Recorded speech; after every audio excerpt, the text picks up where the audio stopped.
Assalamualaikum warahmatullahi wabarakatuh. Salam tani kepada rakan-rakan semua. Saya doakan agar kawan-kawan dalam keadaan sihat selalu, berada dalam rahmat Allah dan dipermudahkan segala urusan.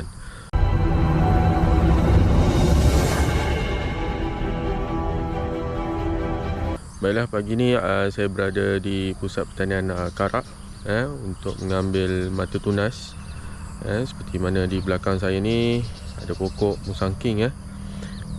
Cuma saya nak bagi tahu untuk musim sekarang ni kurangnya mata tunas disebabkan oleh faktor-faktor pengeluaran pucuk baru dan juga pengeluaran hasil pada baru-baru ni dalam bulan 7, 8, 9. Seperti mana kawan-kawan dapat lihat, saya tunjukkan. Okey. Kalau dapat kawan-kawan tengok yang mana pokok tengah mengeluarkan pucuk. Bila pokok tengah mengeluarkan pucuk, jadi pengeluaran hasil mata tunas pada keratan ni tiada lah. Ada tu ada, tapi kurang lah. Kita kena tengok. Sebab itulah saya cakap untuk bulan macam ni tak sesuai lah untuk ambil mata tunas.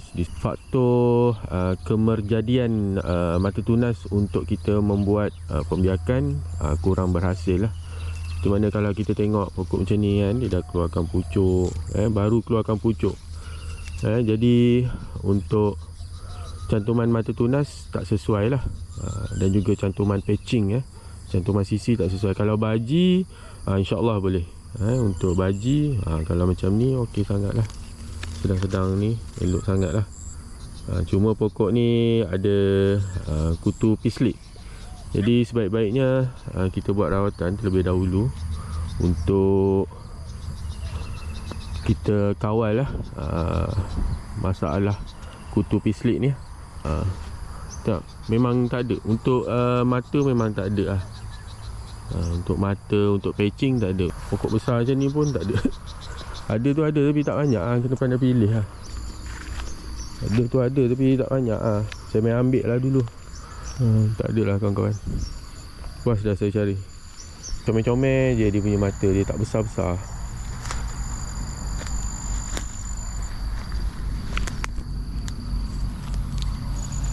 Puas nak mencari, nak mentilik bawah pokok ni. Kalau ada mata tu sedap je tengok.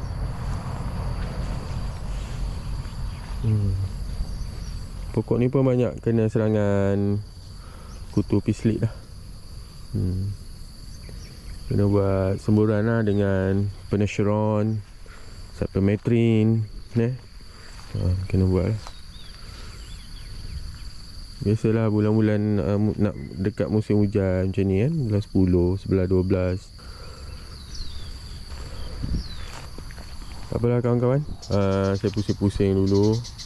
Saya rasa saya tak lama kat sini. Dah lewat dah ni saya untuk pergi ke tapak program. Okey, saya rasa itu sajalah perkongsian saya untuk video kali ini. Untuk aktiviti saya mengambil mata tunas di pusat pertanian Karak. Okey, kita jumpa lagi di video akan datang. Bye bye. Ciao.